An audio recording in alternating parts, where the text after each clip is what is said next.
আরে কত কিছু ধরবো, কুলি নাকি আমি? আবার হ্যাঁ বলছে, মানে কোনো মান সম্মান রইল না। নতুন একটা দিনে সবাইকে ওয়েলকাম জানাই। আজকে হচ্ছে 8 ডিসেম্বর, আর আজকে মুর্শিদাবাদে আমাদের 3rd ডে, বলতে গেলে বেসিক্যালি লাস্ট ডে। এখন ওই 10টা মতো বাজে, আমরা ব্রেকফাস্ট করে নিয়েছি। ব্রেকফাস্ট করে এখন আমরা বেরোচ্ছি। বেরিয়ে এখন একদম চেক আউট করে নিচ্ছি হোটেল থেকে। তো চেক আউট করে কয়েকটা জায়গায় সাইট সিন আছে, সেইগুলো ঘুরে আমাদের ড্রাইভার দাদা আমাদের একদম স্টেশনে ড্রপ করে দেবে। তারপরে আমাদের ট্রেন ওই বিকেল 5:30 নাগাদ, তারপরে আমরা ওখান থেকে বাড়ি চলে যাব। তো চলুন আজকের দিনটা শুরু করা যাক। তো মুর্শিদাবাদ ট্রিপের প্রথম এপিসোডে আপনারা দেখেছেন যে আমরা ওয়েস্ট বেঙ্গল ট্যুরিস্ট ডেভেলপমেন্টের এই বোহর ট্যুরিজম প্রপার্টিতে ছিলাম। তো রুম ট্যুর আপনাদের প্রথম এপিসোডেই দিয়েছি। তো আমি আজ এই বোহর ট্যুরিজম প্রপার্টির বাকি যে সমস্ত রুম আছে তাদের ট্যারিফ কী আছে সেই ডিটেলসটা দিচ্ছি। তো বোহর ট্যুরিজম প্রপার্টিতে আপনারা মোটামুটি 5 ধরনের রুম পেয়ে যাবেন, যেখানে রুম ট্যারিফ শুরু হয় 1800 টাকা থেকে 3400 টাকা অবধি। এগুলো কিন্তু জিএসটি ছাড়া। এরপরে আপনার 1800 টাকা, মানে যে রুমে আপনি বুক করবেন সেটার যে ট্যারিফ থাকবে সেটা প্লাস 12% জিএসটি। যখন আপনি বুক করবেন, বুক করার জন্য আপনাকে ওয়েস্ট বেঙ্গল ট্যুরিজম ডেভেলপমেন্ট কর্পোরেশনের যে অফিসিয়াল ওয়েবসাইট রয়েছে, আমি এর লিঙ্ক ডেসক্রিপশন বক্সে দিয়ে দেবো, সেই লিঙ্কে গিয়ে আপনারা বুক করতে পারবেন। তো এই রুমগুলো বলে দিই কী কী আছে।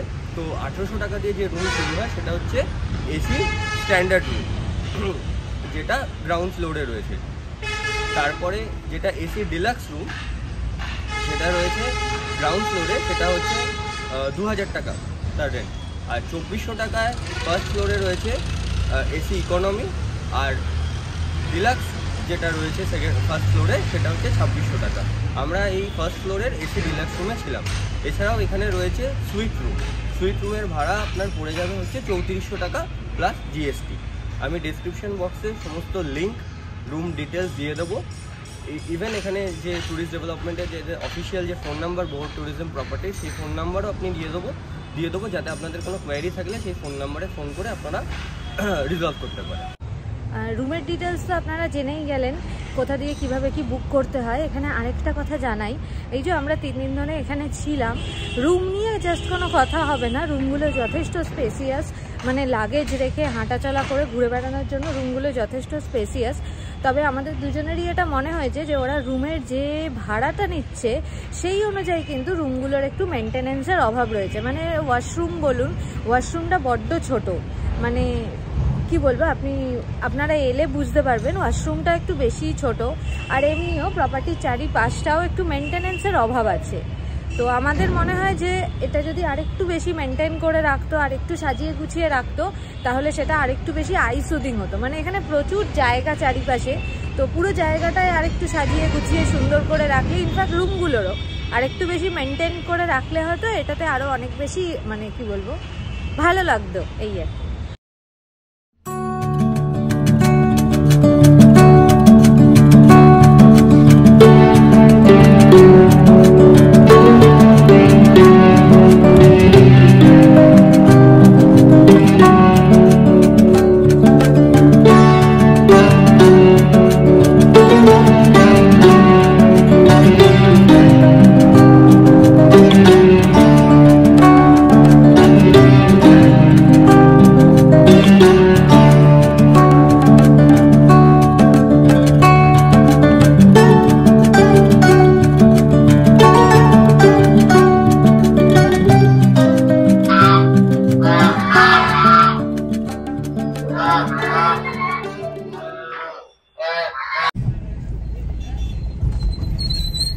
আজকে আমি সামনে বসেছি, রোজ তো এই যে উনি সামনে বসে পড়ছিলেন, তো আজকে জোর করে আমি সামনে বসেছি।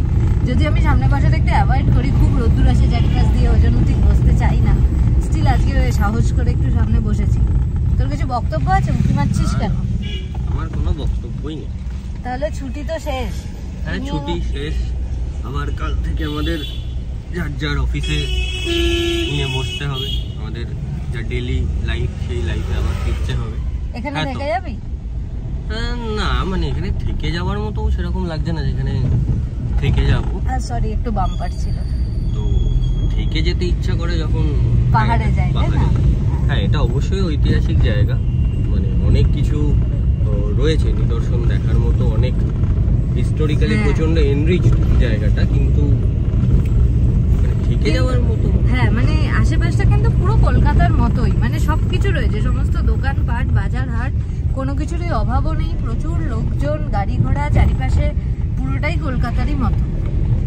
আমাদের খুব শিগগিরই একটা পাহাড়ে যাওয়ার প্ল্যান রয়েছে, তো সেই ব্লগ নিয়েও আমরা আসবো কয়েকদিন পরে।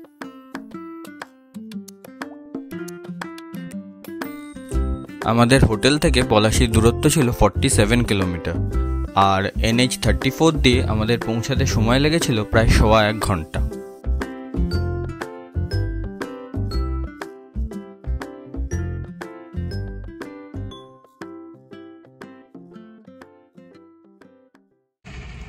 আমরা কিছু দূর এসে, হাইওয়ে দিয়ে কিছু দূর এসে এখন একটা জায়গায় দাঁড়িয়েছি, জায়গা পেট্রোল নেবে বলে দাঁড়ালো। তো এটা বেসিক্যালি এখানে ডিজেল নিচ্ছে। এখানে ডিজেলের রেটটা কত দাঁড়া, এখান থেকে আমি দেখতে পাচ্ছি না, তো ওরা নেমেছে, নেমে উঠলে পরে বলতে পারবো ডিজেলের রেট এখানে কত। আর আশেপাশের জায়গাটা বেশ সুন্দর, মানে বেশ ফাঁকা ফাঁকা হাইওয়ের ওপরে। এখানে এক কাপ কফি বা চায়ের খুব মিস করছি, যদি একটা চায়ের দোকান থাকতো তাহলে এখানটায় নেমে চা খাওয়া যেত। এখানে কিন্তু এখন রোদ্দুরটা বেশ গায়ে লাগছে, মানে ওই ভোরবেলার দিকেই ঠিক থাকে, মোটামুটি 10টা অবধি ঠিক থাকে। এবার 10টার পরে 10টা থেকে 3টে 4টে অবধি রোদ্দুরটা কিন্তু বেশ গায়ে লাগে।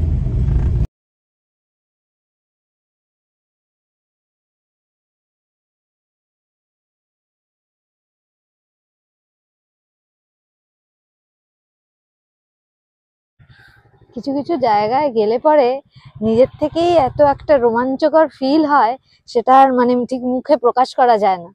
তো আমরা এখন দাঁড়িয়ে রয়েছে সেরকমই একটা জায়গায়, যে জায়গাটা বাংলার ইতিহাসে একটা গুরুত্বপূর্ণ স্থানে রয়েছে। ছোট থেকে বড় আমরা সবাই এই জায়গাটার কথা আমাদের পাঠ্যপুস্তকে পড়ে থাকি।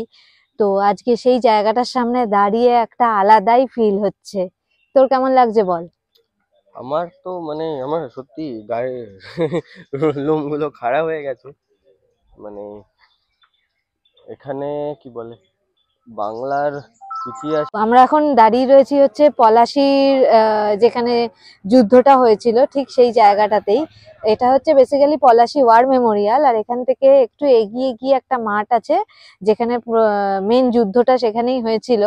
তো চলুন প্রথমে ওয়ার মেমোরিয়ালটা দেখে নিই, তারপরে এখান থেকে বেশি না 400 মিটার হেঁটে গেলে ওই মাঠটা দেখা যাবে। বাংলার ইতিহাসে লজ্জা, বিশ্বাসঘাতকতা আর ষড়যন্ত্রের সাক্ষী থেকেছে এই পলাশি। এই পলাশি যুদ্ধ হয় 1757 সালের 23শে জুন। রবার্ট ক্লাইভের নেতৃত্বাধীন ব্রিটিশ ইস্ট ইন্ডিয়া কোম্পানির কাছে সিরাজউদ্দৌলার পরাজয়ের সাথে সাথেই বাংলা তথা গোটা ভারতের স্বাধীনতা প্রায় 200 বছরের জন্য অস্তমিত হয়। এই পলাশি যুদ্ধের পরে শুরু হয় পলাশির লুণ্ঠন। বাংলা থেকে কোটি কোটি টাকার ধনসম্পদ লুট করে পাচার করা হয় ইংল্যান্ডে। এই লুট করে যাওয়া ধনসম্পদের ভিত্তিতেই ইংল্যান্ডে হয় শিল্প বিপ্লব, আর বাংলা পরিণত হয় এক শ্মশানে। তার স্থান হয় বিশ্বের দরিদ্রতম দেশগুলোর মধ্যে।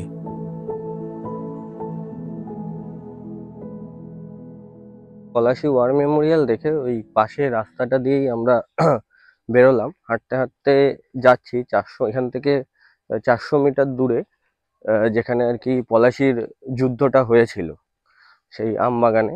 তো আমবাগান এখন আর নেই, তো ওখানটায় যাই, গিয়ে কথা হচ্ছে আপনাদের সাথে।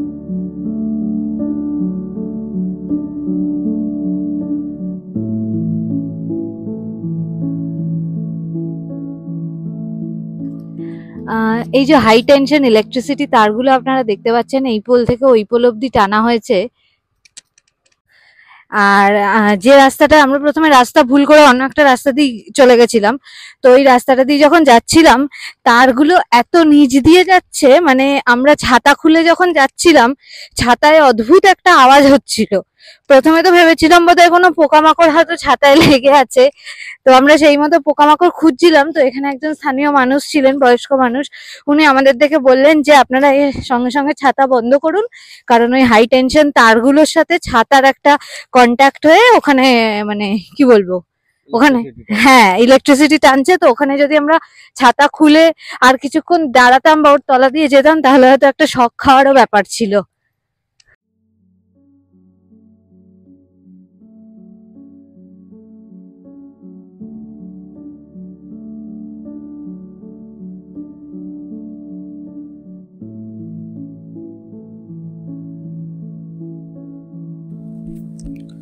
পলাশী যুদ্ধের মূল স্মৃতিসৌধ থেকে 400 মিটার দূরে মাঠের মধ্যে রয়েছে মীর মদন, নবে সিং হাজারি এবং বাহাদুর খানের স্মৃতিসৌধ। আপনারা আশেপাশটা দেখতে পাচ্ছেন? বলুন তো এগুলো কিসের চাষ হয়েছে? হ্যাঁ ঠিকই ধরেছেন, সর্ষে ফুল। আমরা কিন্তু সবসময় কথাতেই বলি চোখে সর্ষে ফুল দেখছি, আর এখন এটা সত্যি সত্যি হ্যাঁ। আমরা সত্যিই চোখে সর্ষে ফুল এখন দেখি। সত্যিই চারিপাশে চোখে সর্ষে ফুল দেখছি।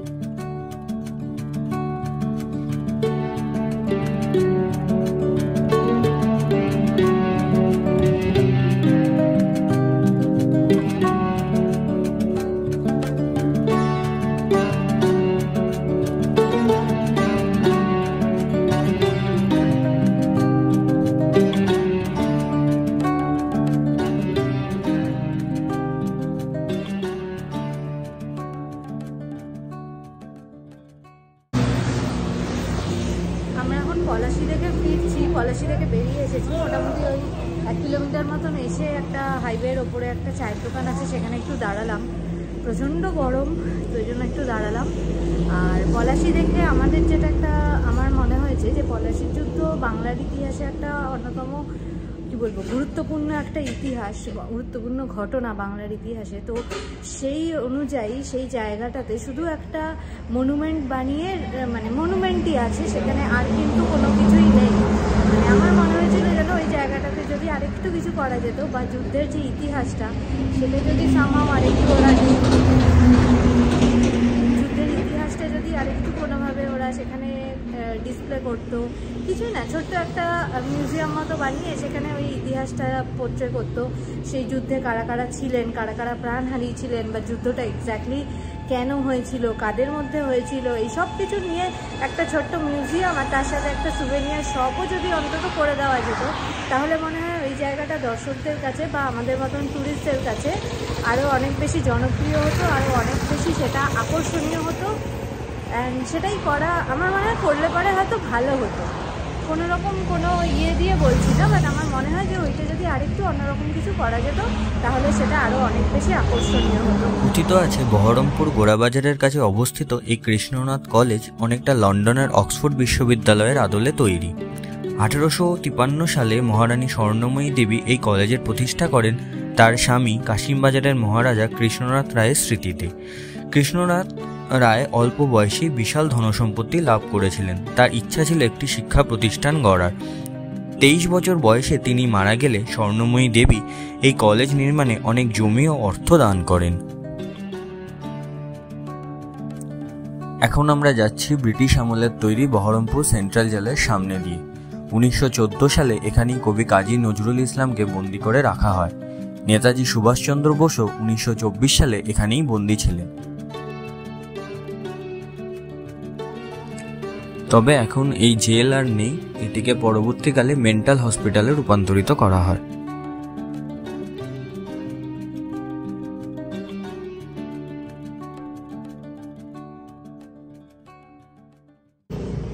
আমাদের মোটামুটি খাওয়া দাওয়া হয়ে গেছে।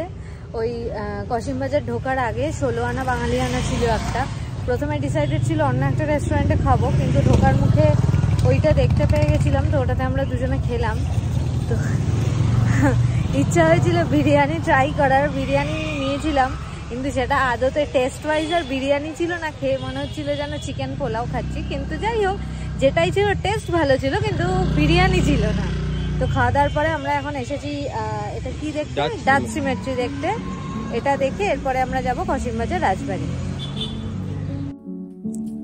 ভাগীরথীর তীরে এই মুর্শিদাবাদ শহর ছিল সক্রিয় ব্যবসা বাণিজ্যের বন্দর, যা শুধুমাত্র ব্রিটিশদের না, সেই সময় ডাচদেরকেও আকৃষ্ট করেছিল। সেই কারণে বহু ডাচরা বিভিন্ন সময়ে এখানে এসে বসতি স্থাপন করেন।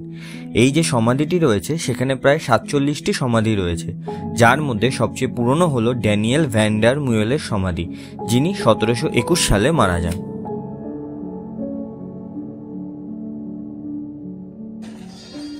রাজ সিমেট্রি দেখে নেক্সট আমাদের ডেস্টিনেশন হচ্ছে ব্যাসপুর শিব মন্দির। এই যে এটা হচ্ছে মেন গেট। রাস্তায় আস্তে আস্তে দেখলাম, আর আমাদের ড্রাইভার দাদাও সেটাই বলছে যে এটা নাকি বাংলার প্রাচীনতম শিব মন্দির। এই দেখুন, আহা, শিব পার্বতীর মূর্তিটা কিন্তু খুব সুন্দর। এখানে প্রাচীনতম হোক আর নাই হোক, মূর্তিটা দারুণ এখানে। চলুন এবার ভেতরের দিকে যাওয়া যাক। আর এই দেখুন, এখানে লাঞ্চ টাঞ্চ করে দিব্যি আরাম করে ঘুমাচ্ছেন একজন। আমাকে দেখে আবার আমার দিকে তাকাচ্ছিল।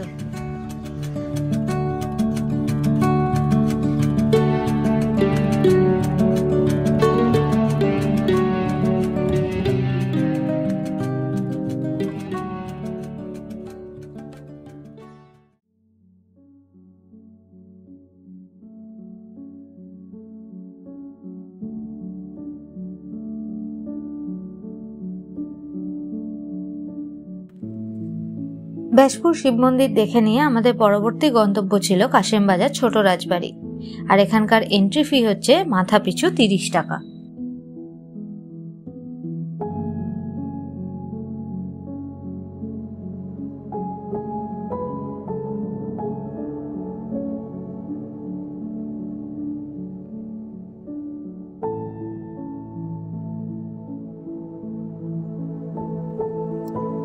সতেরোশো খ্রিস্টাব্দে অযোধ্যা রামরায় তার পরিবার সহ কাশেমবাজারে এসে বসবাসের সিদ্ধান্ত নেন। এরপর আলিবর্দী খাঁয়ের রাজত্ব চলাকালীন 1740 খ্রিস্টাব্দে অযোধ্যা রামরায়ের পুত্র দীনবন্ধু রায় তৈরি করেন এই প্রাসাদ। 1950 সালে জমিদারি প্রথার বিলুপ্তির পর রয় বংশ কলকাতায় চলে আসেন।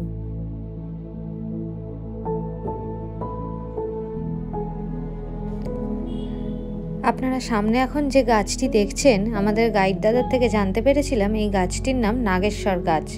আর এখানে যে ফুলগুলি হয় তার রয়েছে একটা খুব সুন্দর গন্ধ। এছাড়াও জানতে পারলাম গাছটি নাকি 300 বছরেরও বেশি পুরনো।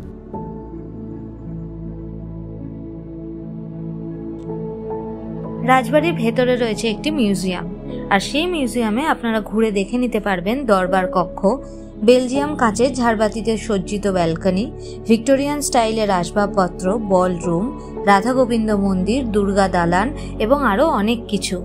এই দুর্গা দালানে কিন্তু আজ পর্যন্ত দুর্গাপুজো হয়ে থাকে। আর মিউজিয়ামের ভেতরে সমস্ত রকম ফটোগ্রাফি বা ভিডিওগ্রাফি একেবারেই নিষিদ্ধ। রাজবাড়ির বর্তমান প্রজন্মরা পুজোর সময় আজও আসেন এখানে। বর্তমানে রাজা প্রশান্ত রায় ও রানী সুপ্রিয়া রায়ের উদ্যোগে এই রাজবাড়ি আজও ধরে রেখেছে তার পুরনো ঐতিহ্যকে। নিয়ম করে এখানে আজও রথের দিন কাঠামো পুজো হয়। বর্তমানে এই রাজবাড়িটির একটি অংশ হলো হেরিটেজ হোটেল। আপনি এখানে এসে রাতও কাটাতে পারবেন। তবে হ্যাঁ, রাত কাটাতে হলে আসার আগে ওয়েবসাইটে একবার চেক করে নেবেন। এছাড়াও এখানে রয়েছে একটি রেস্টুরেন্ট, তাই আপনি রাজবাড়িটি ঘুরে নেওয়ার সময় কিন্তু এই রেস্টুরেন্ট থেকে খাবারও ট্রাই করে নিতে পারেন।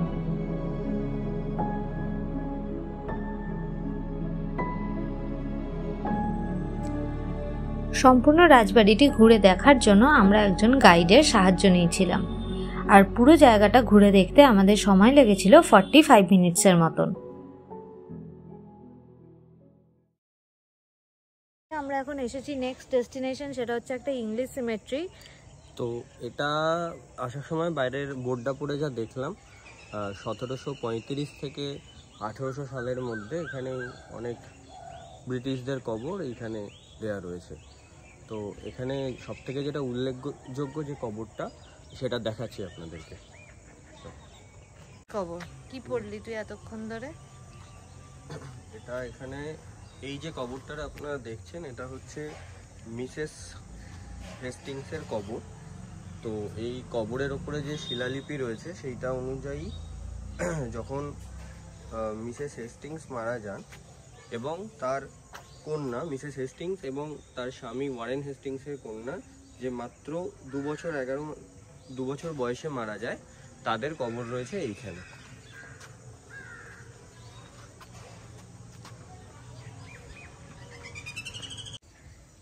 এই যে আমার সামনের যে কবরটা দেখছেন সেটাই হচ্ছে গিয়ে ওই ইনফ্যান্টের কবর। এখানে লেখা রয়েছে কত সালে মারা গেছিল সেটাও লেখা রয়েছে। 10th November 1775 মারা গেছিল।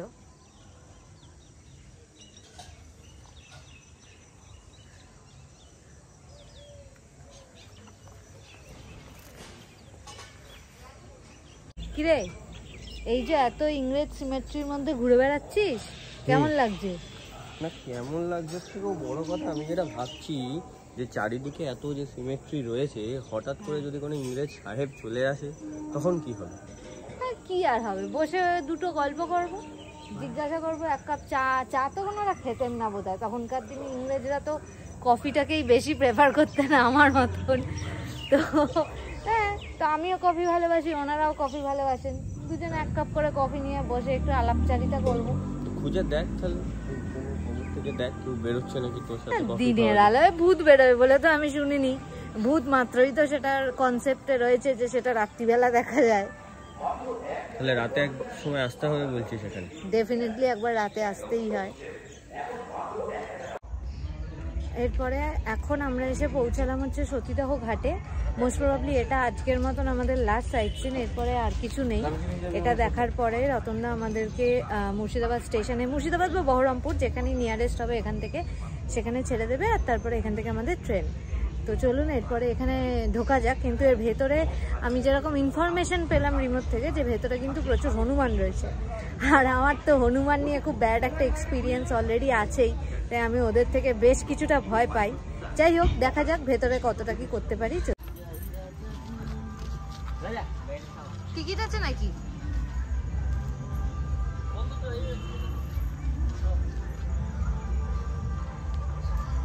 যেখানগুলো ছাওয়া সেইখানটা কিন্তু বেশ ঠান্ডা লাগছে। ওই দেখুন সামনে।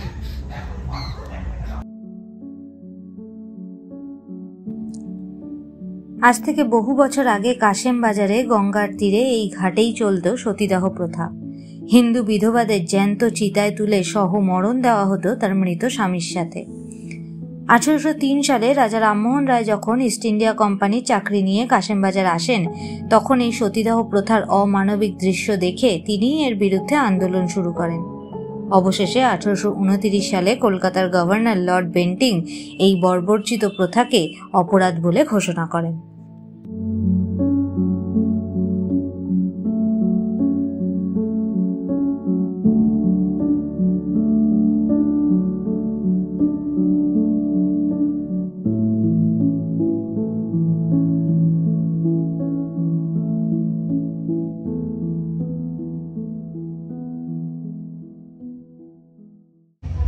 এবার বাইরে আমাদের রতনদা বলছে যে খুব ফেমাস একটা চায়ের দোকান রয়েছে, ওই চায়ের দোকানটা থেকে আমরা দুজনে 2 কাপ চা খাবো। চাটা খেয়ে এবারে আমরা রওনা দেবো স্টেশনের উদ্দেশ্যে। মোটামুটি 3:30 মতো বাজে, 3:30 বেজে গেছে। স্টেশন পৌঁছাতে হয়তো আমাদের 4টে বেজে যাবে, 4টে থেকে 4:10। তারপর আমাদের ট্রেন রয়েছে 5:30টায় বহরমপুর কোর্ট স্টেশন থেকে। তো আমরা ফিরছি হাজারদুয়ারি এক্সপ্রেসে।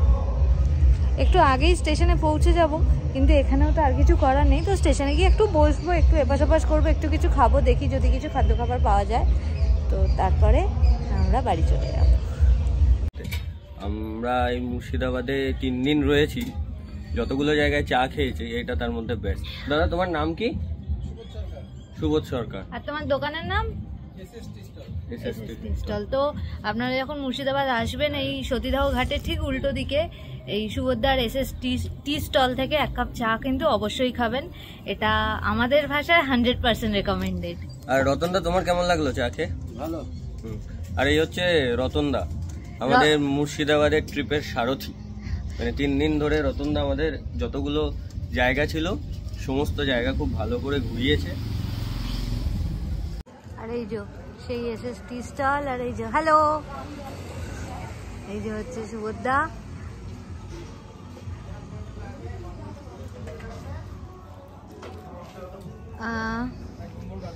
ওই যে ওইদিকের যে সাদা গেটটা দেখতে পাচ্ছেন, ওটা হচ্ছে সতীদাহ ঘাট।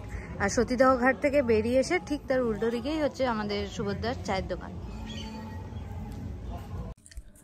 ফেরার পথে আমরা দেখে নিয়েছিলাম কাশিমবাজার বড় রাজবাড়ি। পলাশীর ষড়যন্ত্রের ইতিহাসে সাক্ষী থেকেছে এই রাজবাড়িটিও। যখন সিরাজউদ্দৌলা এবং ওয়ারেন হেস্টিংসের মধ্যে মতবিরোধ হয়, তখন এই ওয়ারেন হেস্টিংসকে এই বাড়িতে আশ্রয় দিয়েছিলেন কৃষ্ণকান্ত নন্দী। তবে এই রাজবাড়ির ভেতর সাধারণ ট্যুরিস্টদের জন্য প্রবেশাধিকার নেই, আর এই রাজবাড়ির অধিকাংশই এখন প্রায় ভগ্ন অবস্থায় রয়েছে।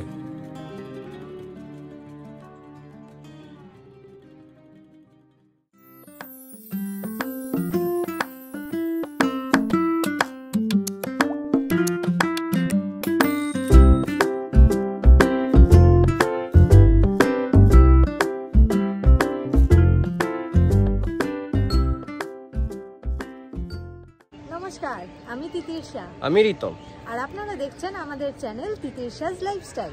তো এই ছিল আমাদের মুর্শিদাবাদে 3 দিন জার্নির সমস্ত গল্প। আমরা চেষ্টা করেছি যতটা সম্ভব ইনফরমেশন আপনাদের সাথে শেয়ার করা যায়। আশা করছি আপনাদের ভিডিওগুলো ভালো লেগেছে।